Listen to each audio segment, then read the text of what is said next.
नमस्कार दोस्तों, मैं एस भारद्वाज आज के इलेक्ट्रोस्टैटिक्स के इस लेक्चर 2 में आप सभी लोगों का स्वागत करता हूं, जिसमें आज हम लोग पिछले क्लास के बाद वाले टॉपिक को पढ़ेंगे।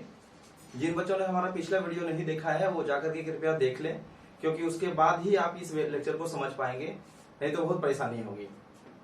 सबसे पहले मैं ये शुरू करने से पहले ये बता देता हूं कि जो भी बच्चे नए हैं आज हमारे इस चैनल पे, आज जो पहली बार इस वीडियो को देख रहे हैं, तो वो पिछला वीडियो जरूर देखें। नहीं देखेंगे तो फिर हो सकता है कि आपको समझने में परेशानी हो। ये बात मैं बार बार इसलिए कह रहा हूं क्योंकि उसका लिंक होता है। फिजिक्स आप बिल्कुल अलग से समझने का प्रयास करेंगे तो वो समझने में दिक्कत होगी। तो बिना अधिक समय लेते हुए दोस्तों मैं शुरू करता हूं आज का ये लेक्चर, जिसमें आज हम लोग पिछले क्लास में हमने क्या क्या पढ़ा था। पिछले क्लास में हमने पढ़ा था चार्ज के बारे में, है ना। चार्ज का प्रॉपर्टी पढ़ा था। इलेक्ट्रोस्टैटिक्स क्या है ये पढ़ा था, है ना। और उसके बाद प्रॉपर्टी के बाद हमने ये देखा था क्वांटाइजेशन ऑफ चार्ज पढ़ा था। इस पे कुछ क्वेश्चंस भी हमने देखे थे। और जो लास्ट क्लास में मैंने क्वेश्चन दिया था उस क्वेश्चन को अभी मैं वीडियो के अंत में बना दूंगा, जो कि आप लोगों को होमवर्क के तौर पे मैंने दिया था। बहुत सारे बच्चे ने कमेंट भी किया, लेकिन मैं उसे फिर से बना दूंगा ताकि आप लोगों को समझने में कोई दिक्कत नहीं हो। क्वांटाइजेशन ऑफ चार्ज पे क्वेश्चन था। फिर हमने principle of conservation of charge देखा।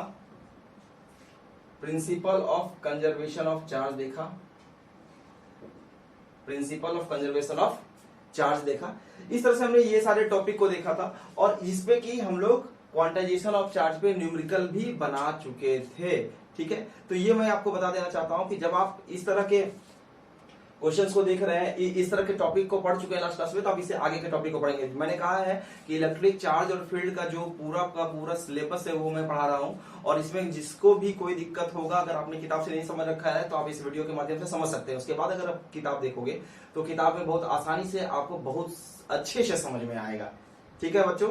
तो मैं आगे बढ़ता हूं। तो आज जो हम लोग देख रहे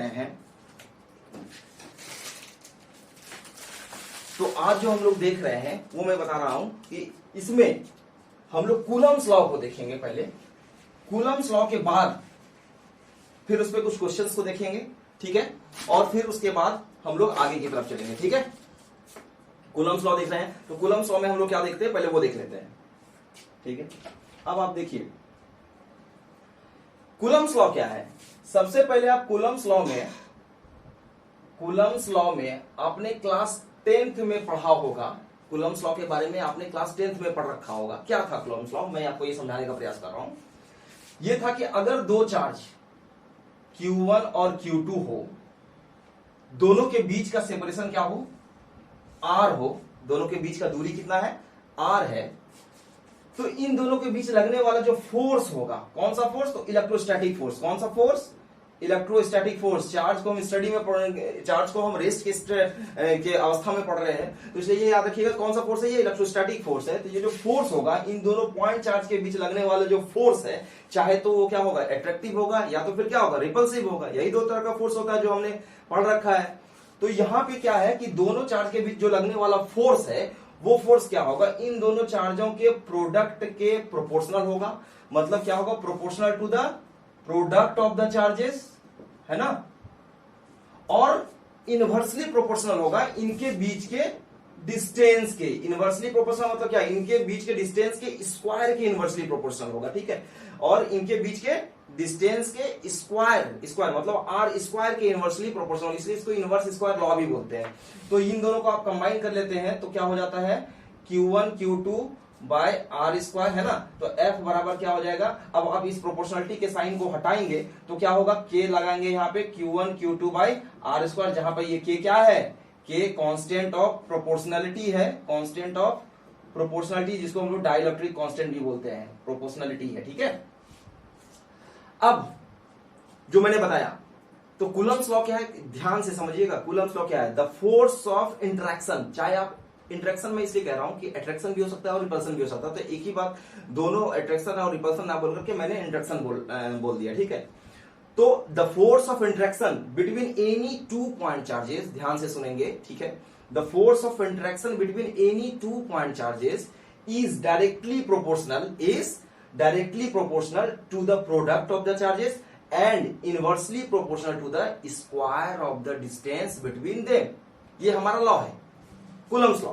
तो product of the charges proportional कर दिया मैंने, ठीक है, और एफ प्रोपोर्शनल टू क्या हो गया 1 बाय आर स्क्वायर के, फिर कंबाइन कर देंगे एबव फैक्टर को, तो क्या हो जाएगा Q1 Q2 by R square, और यहाँ पे के जो है मेरा कांस्टेंट ऑफ प्रोपोर्शनलिटी है, जिसे हम डायइलेक्ट्रिक कांस्टेंट भी बोलते हैं। और आप याद रखिएगा कि के का जो वैल्यू होगा, जो वैल्यू ऑफ के होता है वो होता है 9 इंटू 10 टू द पावर 9, इसका यूनिट होगा न्यूटन मीटर स्क्वायर पर कूलम स्क्वायर। ये के का वैल्यू है। आपको कुछ ऐसे वैल्यूज हैं जिसे कि आपको याद रखने की जरूरत है, जैसे के का वैल्यू, फिर एप्सिलॉन नोट का वैल्यू है ना, ये सारा वैल्यू आपको याद होना चाहिए, तभी आप फिजिक्स एंड न्यूमेरिकल को सॉल्व कर पाओगे। तो के का वैल्यू कितना है 9 into 10 to the power 9 newton metre square पर कूलम स्क्वायर। इसी क्रम में अब आपको ये बता रहे हैं कि इस के का भी एक वैल्यू होता है कि के का वैल्यू क्या होगा, K is found to be 1 by 4 pi epsilon naught. K का क्या वैल्यू है 1 बाय 4 पाई एप्सिलॉन नॉट, और ये एप्सिलॉन नॉट जो है इसको हम लोग एब्सोल्यूट इलेक्ट्रिकल परमिटिविटी बोलते हैं। एब्सोल्यूट इलेक्ट्रिकल परमिटिविटी, ये याद रखिएगा कि इसे क्या कहा जाता है, एब्सोल्यूट इलेक्ट्रिकल परमिटिविटी। अब इसमें आप देखिए तो एप्सिलॉन नॉट एक नया टर्म आया है ना, एप्सिलॉन नॉट का भी एक वैल्यू होता है। एप्सिलॉन नॉट का क्या वैल्यू होता है वो भी मैं बता देता हूं। एप्सिलॉन नॉट जो होगा वो होगा एप्सिलॉन 0 आप बोले या एप्सिलॉन नॉट बोले, ये ई नहीं है, ये आप एप्सिलॉन ई को इस तरह से लिखेंगे, ठीक है, कर्सिव होकर के लिखेंगे। तो एप्सिलॉन नॉट एप्सिलॉन 0 है जिसको एप्सिलॉन नॉट हम कह रहे हैं, ठीक है। तो एप्सिलॉन नॉट का जो वैल्यू होगा वो क्या होगा, वो होगा 8.85 into 10 to the power -12 newton inverse metre -2 coulomb square. इसका जस्ट अपोजिट जो भी यूनिट है ना, इसका जस्ट अपोजिट हो जाता है, क्योंकि आप देख रहे हैं कि के क्या हो रहा है 1 बाय एप्सिलॉन नॉट के प्रोपोर्शनल हो रहा है ना, तो इसका जो यूनिट होगा उसका जस्ट इनवर्स कर दीजिएगा, तो सारे क्वांटिटी का जो फंडामेंटल क्वांटिटी वाला यूनिट आया उसको अगर आप इनवर्स कर देते हैं तो क्या निकल जाएगा, एप्सिलॉन नॉट का यूनिट निकल जाएगा। तो एप्सिलॉन नॉट का वैल्यू कितना हो गया 8.85 इंटू 10 टू द पावर -12 है ना, न्यूटन इनवर्स मीटर -2 और कूलम स्क्वायर, ठीक है, ये इसका यूनिट है। तो बार बार मैं जो ये रिपीट कर रहा हूं, मैं जो समझा रहा हूं, इसे आप समझने का प्रयास करें। तो कूलम्स लॉ हमने देख लिया कि ये क्या है, दो पॉइंट चार्ज के बीच लगने वाला जो फोर्स है वो किन किन बातों पर निर्भर करता है, ठीक है, वही कूलम्स लॉ है।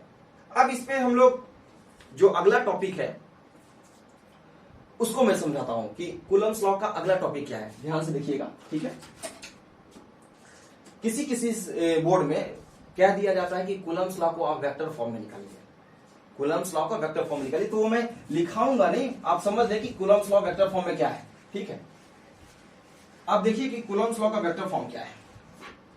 कूलम्स का लॉ का जो वेक्टर फॉर्म है वो मैं समझा रहा हूं, आप ध्यान से देखिए कि अगर मान लीजिए कि ये कोई दो पॉइंट है ना, दोनों जगह आप चार्ज को रख दें, Q1 Q2, ये जो चार्ज है इसे मैंने पॉइंट ए पर और पॉइंट बी पर रख दिया है ना, पॉइंट ए पर और पॉइंट बी पर हमने इसे रख दिया है। अब मान लेते हैं कि इन दोनों के बीच का जो दूरी है, डिस्टेंस है, वो r है। दोनों के बीच का दूरी क्या है, वो r है। तो क्या होगा अगर इन दोनों पे जो फोर्स लगेगा, वेक्टर में याद रखिएगा, वेक्टर फॉर्म में बता रहा हूं, क्या बता रहा हूं, vector form of Coulomb's law ना, वेक्टर फॉर्म ना, तो वेक्टर फॉर्म किसका है, कूलम्स लॉ का है। तो वो मैं बता रहा हूं कि क्या, अगर आप ये बताइए कि Q1 Q2 दो चार्ज है, दोनों के बीच का सेपरेशन क्या है, r है, तो बताइए F12 अब मैं लिख रहा हूं, 1-2 का मतलब क्या है कि 1 पर, मतलब चार्ज 1 पे फोर्स कौन लगा रहा है, 2। तो जो बाद वाला होता है वो फोर्स लगाता है, जो पहले वाला होता है जो सिंबल उस पे फोर्स लगता है। तो F12 का मतलब क्या हो गया कि 1 पर 2 फोर्स लगा रहा है, तो वो क्या होगा बताइए। अब इसका देखते हैं, ठीक है, एक ये डायरेक्शन में दे रहा हूं, ठीक है, ये मान लीजिए कि एक है ऐसे, एक है ऐसे, 1 पर लगा रहा है कौन, 2। तो आप क्या करिएगा, ये हो जाएगा क्या 1 बाय 4 पाई एप्सिलॉन नॉट, क्योंकि के का वैल्यू मैंने बताया के Q1 Q2 by R square, तो Q1 Q2 by R square रख दीजिए, कोई दिक्कत नहीं। चूंकि मैंने ये वेक्टर लिया है तो डायरेक्शन किधर होगा, देखिए 1 पर कौन लगा रहा है 2, तो ये वाला इसका डायरेक्शन होगा इधर लगेगा, है ना, ये लगाएगा किस पे, इस पे 1 पर 2 लगा रहा है, तो इसका डायरेक्शन हो जाएगा R21। ये यूनिट वेक्टर क्या दिखाता है, डायरेक्शन दिखाता है, और जो कि आपने क्लास 11 में पढ़ रखा होगा। तो F12, देखिए एक बात और, इसको याद करने का एक और तरीका है, अगर यहाँ 1-2 है तो यहाँ क्या होगा 2-1 होगा, जो कि ये 2-1 क्या है, ये तो मैं ट्रिक बता रहा हूं, लेकिन आप समझ लेंगे तो ज्यादा अच्छे तरीके से समझ में आएगा। 1 पर 2 लगा रहा है, 1 पर कौन लगा रहा है, 2 लगा रहा है, तो इसका मतलब है कि ये इधर से इधर इसका डायरेक्शन होगा, है ना। तो 1 पर 2 लगा, इसको आप इक्वेशन 1 मान लीजिए। सिमिलरली आप ये बताइए कि जब 2 पर लगाएगा F21, मतलब कौन, इस बार 2 की बारी है, 2 पर कौन लगा रहा है, 2 पर 1 लगा रहा है, तो इस केस में क्या होगा, सेम चीज होगा, 1/4πε0 Q1 Q2 by R square, है ना। R21 की जगह में इस बार क्या लिखेंगे, R12। आप आराम से कोई भी जो फिजिक्स के बेसिक्स को जानता है तो ये बात जरूर समझ जाएगा कि ये दोनों ही फोर्स लगभग क्या सेम ही है, सिर्फ दोनों का डायरेक्शन क्या है, अलग है। एक आप देखिए कि ये डायरेक्शन है 2-1, मतलब इधर से इधर लग रहा है, और एक क्या लग रहा है, इधर से उधर। जब 2 पर 1 लगा रहा है तो इधर से इधर लग रहा है, और जब 1 पे 2 लगा रहा है तो इधर से इधर लग रहा है ना। तो ये दोनों ही फोर्स क्या है, आपस में बराबर है ना, सिर्फ दोनों का क्या हो गया, डायरेक्शन अलग है, डायरेक्शन दोनों का क्या है, अलग है, अपोजिट है। तो यानी कि क्या, F12 आप वेक्टर को साथ में रख रहे हैं, बराबर क्या हो जाएगा, F21। मॉड में तो बराबर हो जाएगा, अगर हम मॉड की बात करें तो दोनों बराबर है, लेकिन जैसे ही आप मॉड की बात नहीं करें, मतलब मॉड मतलब क्या, मैग्नीट्यूड, क्लास 11 में आपने वेक्टर में पढ़ा होगा, तो इसका वैल्यू तो बराबर होगा, लेकिन क्या होगा कि F12 को अगर आप वेक्टर में रखते हैं और F21 को अगर आप बराबर करना चाहते हैं, तो इसको बराबर करने के लिए आगे माइनस लगाना होगा, क्योंकि डायरेक्शन दोनों का क्या है, अपोजिट है। माइनस साइन सिर्फ दिखा रहा है कि अपोजिट डायरेक्शन है, तो उसको काउंटर करने के लिए मैंने लगाया हुआ है, तो ये बराबर होगा, दोनों क्या होगा, बराबर होगा।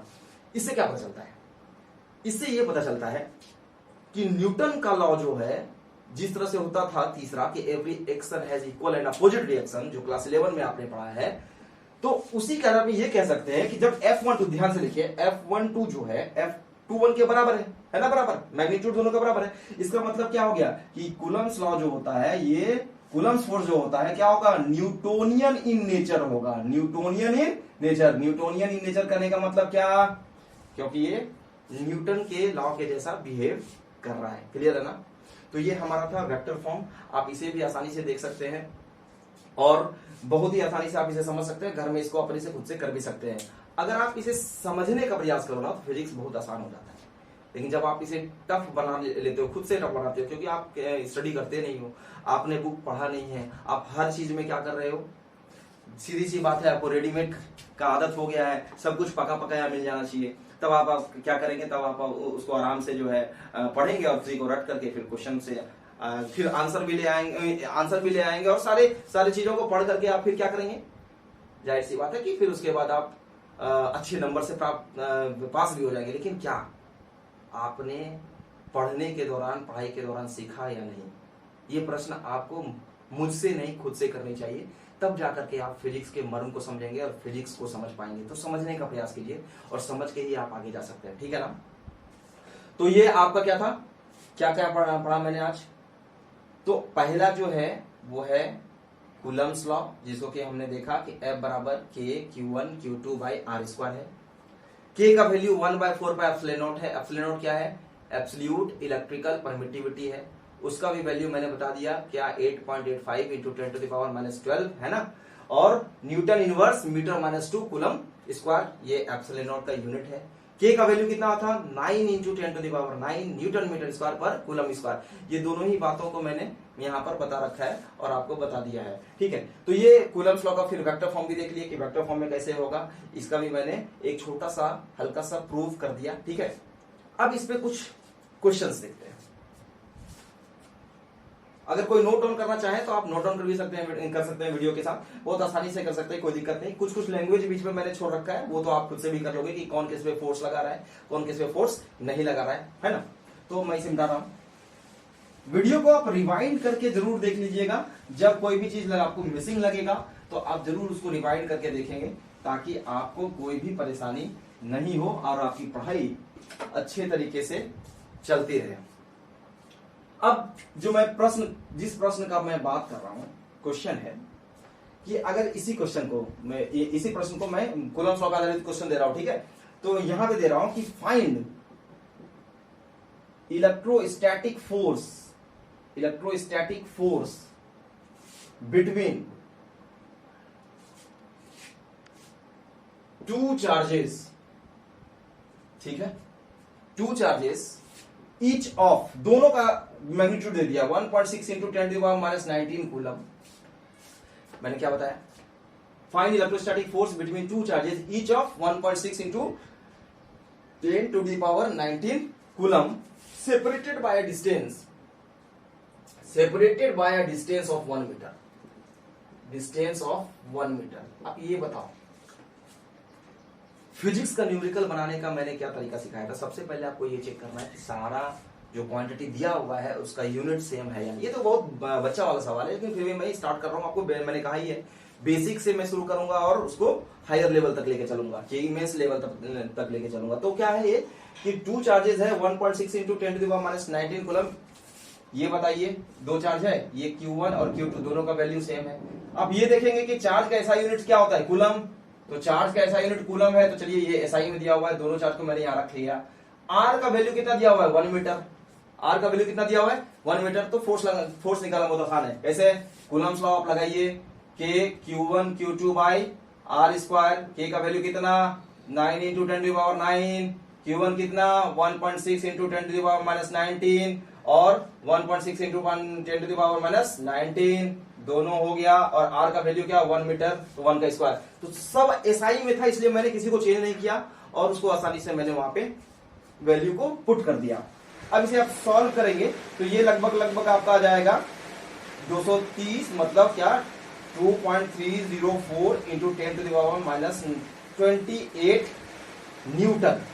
ये आपका आंसर है ना। अगर आपको कह दिया जाए कि फोर्स का नेचर कैसा होगा, तो नेचर तो 2 ही तरह का होता है, या तो अट्रैक्टिव होगा या तो फिर रिपल्सिव होगा। अगर अट्रैक्टिव फोर्स होगा तो उसके लिए क्या होना चाहिए, 2 चार्ज का नेचर अलग अलग होना चाहिए। मतलब क्या, एक अगर प्लस में रहेगा तो दूसरा स्वाभाविक रूप से माइनस में होना चाहिए, तभी दोनों के बीच में जो फोर्स लगेगा वो अट्रैक्टिव नेचर का होगा।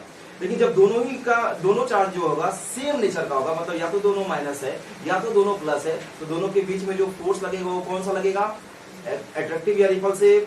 जाहिर सी बात है आप समझ रहे होंगे, रिपल्सिव फोर्स लगेगा। ठीक है, तो यहाँ के दोनों का नेचर आप देखिए, दोनों ही चार्ज का वैल्यू क्या है, सेम है ना। दोनों क्या है, सेम नेचर का है, मतलब दोनों प्लस में दिया हुआ है ना। तो दोनों प्लस में दिया हुआ है, तो आप इसको आराम से समझ सकते हैं कि इनके बीच का जो नेचर होगा, नेचर ऑफ फोर्स होगा, वो रिपल्सिव होगा। और दोनों का फोर्स का कैसा लगेगा, दोनों चार्ज आपस में एक दूसरे को क्या करेगा, रिपेल करेगा। ठीक है, ये प्रश्न था। इसी प्रश्न को कहीं कहीं पे घुमा करके दिया जाता है कि 2 इलेक्ट्रॉन के बीच लगने वाला फोर्स आप निकाल लें, या 2 प्रोटॉन के बीच लगने वाला फोर्स निकाल लें, या कम से कम चार्ज के बीच, कम से कम चार्ज के बीच लगने वाला जो फोर्स होगा वो क्या होगा। ऐसे भी अगर दे दिया जाए कि कम से कम चार्ज के बीच लगने वाला जो फोर्स होगा, लीस्ट फोर्स होगा, वो क्या होगा, तो भी यही होगा, है ना। इसी तरीके से आप उसको करेंगे, तो जिस भी तरीके से क्वेश्चन दिया हुआ रहेगा आप उसको आराम से सॉल्व कर सकते हैं। ठीक है, अब चलते हैं अगले प्रश्न की तरफ।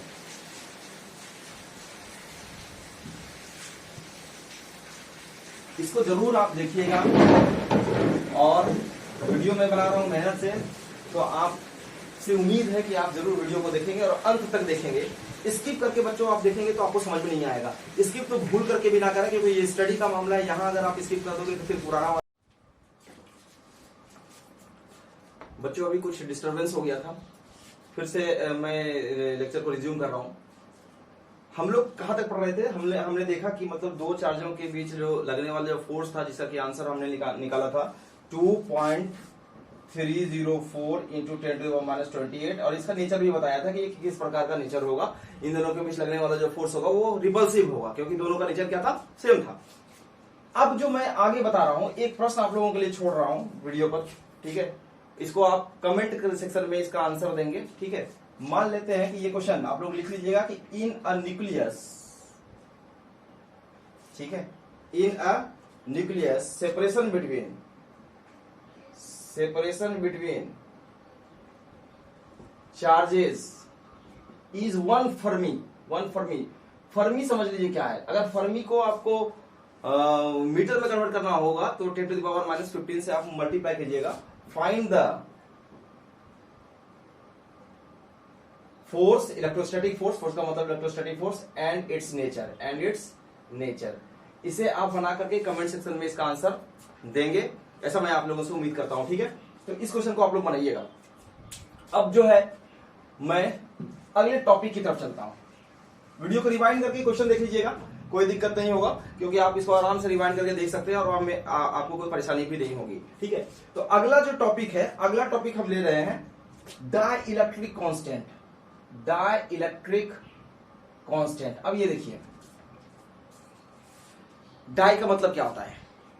डाई का मतलब होता है दो, आपको पता है, डाई ट्राई टेट्रा, डाई का मतलब होता है।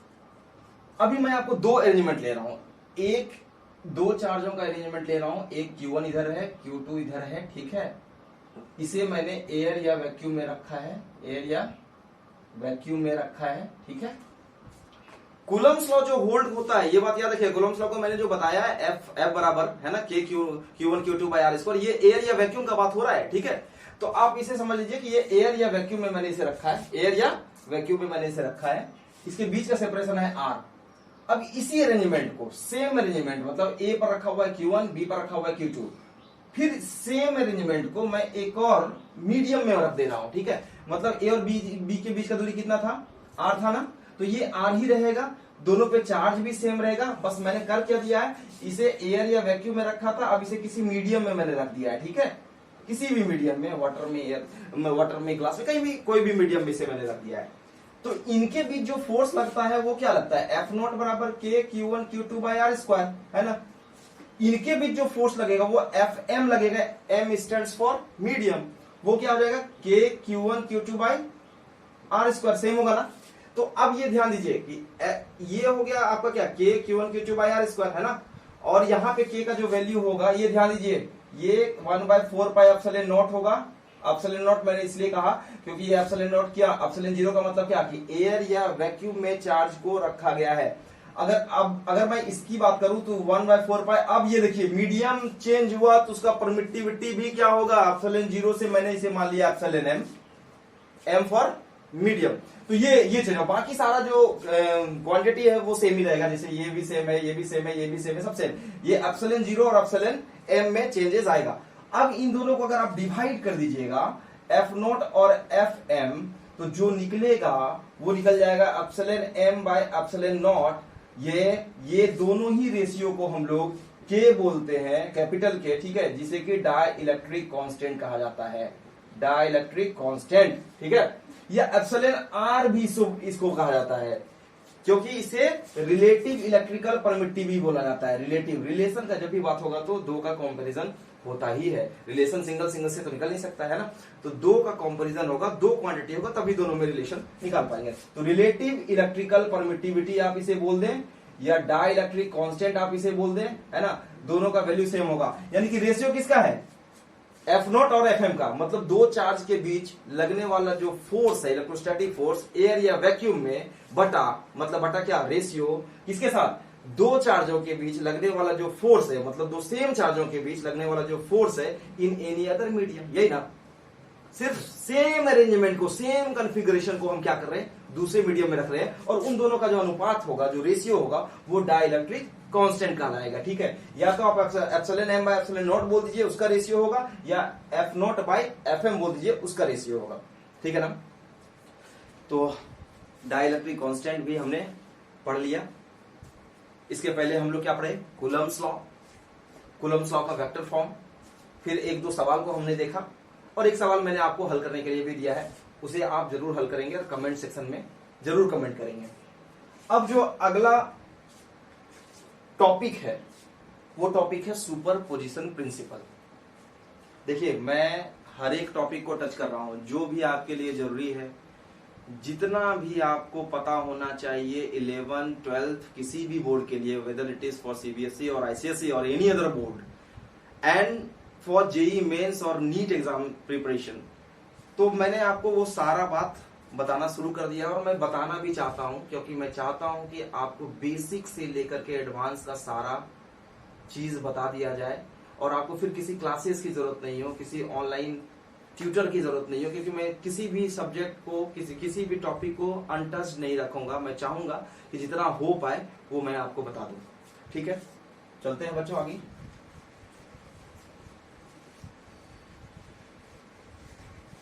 अब अगला जो टॉपिक है वो है सुपरपोजिशन प्रिंसिपल। ये बड़ा बढ़िया टॉपिक है, सुपरपोजिशन प्रिंसिपल, ठीक है। सुपरपोजिशन प्रिंसिपल, एकदम ध्यान से देखिएगा, जैसे कि आप सारे टॉपिक्स को देख रहे हैं, और जितनी आसानी से आप उन सारे टॉपिक को समझे हुए हैं, जितना आसानी से मैंने आपको समझाया है, उतनी ही आसानी से आप इसे भी समझ जाएंगे।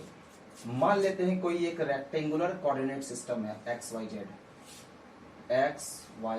जेड, रेक्टेंगुलर कोऑर्डिनेट सिस्टम है। यहां पे कोई एक चार्ज मैंने रख दिया है, टेस्ट चार्ज मतलब उस पर सिर्फ फोर्स लगेगा, वो उस चार्ज से किसी दूसरे को डिस्टरबेंस नहीं होगा, ऐसा हम मान लेते हैं। या कोई एक गिवन चार्ज रख देते हैं, चलिए कोई दिक्कत नहीं।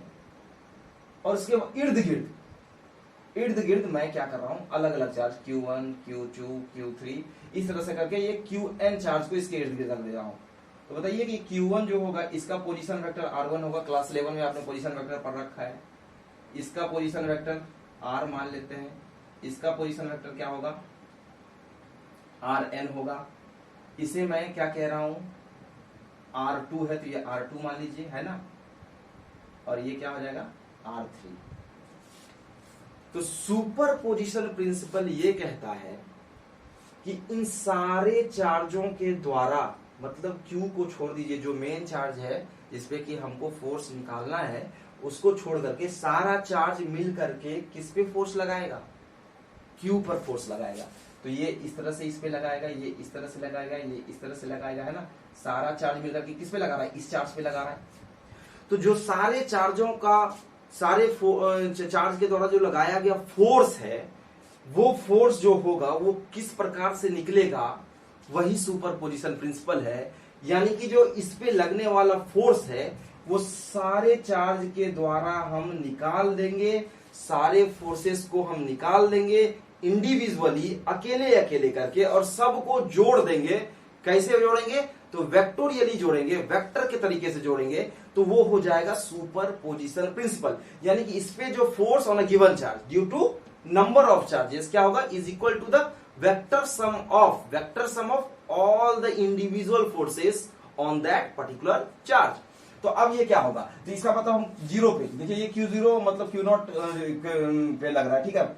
अब F नेट निकाल रहे हैं, क्या निकाल रहे हैं, F नेट टोटल फोर्स किस पे, ये जो बीच वाला चार्ज है, इस घेरे को देख लीजिएगा, ताकि घेरा मैंने इसलिए बनाया कि आपको समझ में आया कि किस पे कौन लगा रहा है। तो इस पे सब मिलके लगा रहा है ना। तो सारा जो मिलके लगा रहा है, तो बताइए पहले जीरो पे कौन लगाएगा, पहला चार्ज लगाएगा 0, 1 मतलब पहला चार्ज। आपको मैंने बताया है कि इस पे फोर्स कौन लगाता है, ये लगाता है। कूलम्स लॉ में हम लोग वेक्टर फॉर्म में देख रहे थे। तो 0 पे कौन लगा रहा है 1, फिर 0 पे कौन लगाएगा 2, फिर 0 पे कौन लगाएगा 3। इस तरह से हम लोग n तक चले जाएंगे, क्योंकि n चार्ज का बात कर रहे हैं, और यही आपका क्या है, सुपरपोजिशन प्रिंसिपल है, ठीक है। तो उम्मीद है कि आपको समझ में आ रहा है और आप इसका मजा भी ले रहे होंगे, और मैं आपको समझा भी पा रहा हूं, ऐसा मेरा मानना है। अब आप यहां पे ध्यान दीजिए, अब आपको क्या समझना है कि ये सुपरपोजिशन प्रिंसिपल हो गया।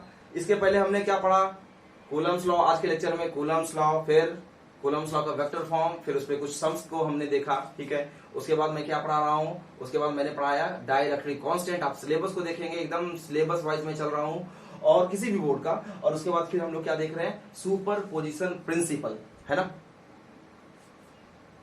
सुपरपोजिशन प्रिंसिपल के बाद जो अगला टॉपिक है वो इलेक्ट्रिक फील्ड से रिलेटेड होगा, और इलेक्ट्रिक फील्ड से रिलेटेड जो टॉपिक है उस टॉपिक को हम आज नहीं देखेंगे, उसको अगले वीडियो में देखेंगे। आज मेरा मकसद कूलम्स लॉ से रिलेटेड था, टॉपिक को लेकर के आना था, और मैंने वो सारा बात आप लोगों को पढ़ा दिया, और सारे टॉपिक्स को मैंने टच किया, है ना। अब सिर्फ आपको क्या देखना है कि अगले टॉपिक के साथ, जैसे आप सीरियली मेरे साथ चलिए, ठीक है।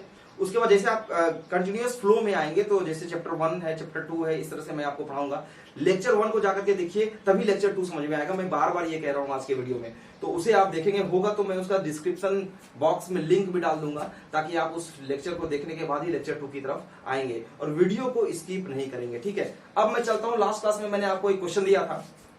उस क्वेश्चन में मैंने आपको बताया था कि 1 kg इलेक्ट्रॉन में कितना चार्ज होगा, इसे आपको निकालना था। एक, ध्यान से समझिएगा, 2 तरीका है, मोल कॉन्सेप्ट वाला तरीका अलग है जो केमिस्ट्री वाला है, और Q बराबर एनी जो कि क्वांटाइजेशन ऑफ चार्ज है, जो कि मैंने लास्ट लेक्चर में पढ़ाया है। तो 1 kg इलेक्ट्रॉन में कितना चार्ज होगा, ये मैं आपको सॉल्व करने के लिए मैंने आपको दिया था। जिसे कि आपको बनाना था। कुछ लोगों ने तो कमेंट किया, कुछ लोगों ने नहीं किया, कोई बात नहीं। अब मैं इसे सॉल्व करने जा रहा हूं और इसका आंसर बताने वाला हूं, ठीक है। तो क्वेश्चन ये है कि 1 केजी इलेक्ट्रॉन में कितना चार्ज होगा। 1 केजी इलेक्ट्रॉन में कितना, हाउ मेनी चार्जेस, मतलब कूलम में निकलेगा या are there in 1 KG electron, in 1 KG electron. सबसे पहले ये समझना होगा फ्रेंड्स, बच्चों ये समझना है कि 1 केजी इलेक्ट्रॉन में कितना इलेक्ट्रॉन, कितना नंबर ऑफ इलेक्ट्रॉन, यानी n निकाल लेना है। टोटल क्या होगा, Q बराबर तो n ही होता है ना, तो n तो आपको पता नहीं है, तो n आपको निकालने की जरूरत है। तो जब आप n निकालेंगे तो n कैसे निकालेंगे। अब आपको ये कह रहा हूं कि अगर आपके पास 10 केजी आम है, मान लेते हैं कि 10 केजी आम है, उसमें आपको मैं ये कह रहा हूं कि 1 केजी वाला आम कितना होगा ज्यादा से ज्यादा। तो 10 को आप 1 से डिवाइड करेंगे तो बोलेंगे 10 केजी आम है, यानी कि 10 केजी आम का मास आपको पता है 10 केजी, और 1 केजी आम का भी मास आपको पता है। तो आप यहां पे क्या करेंगे कि 1 इलेक्ट्रॉन के मास को पता कर लेंगे, है ना। 1 इलेक्ट्रॉन का मास आपको पता है कि मास ऑफ 1 इलेक्ट्रॉन क्या है, 1 इलेक्ट्रॉन क्या है बताइए, 9.1 इंटू 10⁻³ केजी, ये आपको पता है।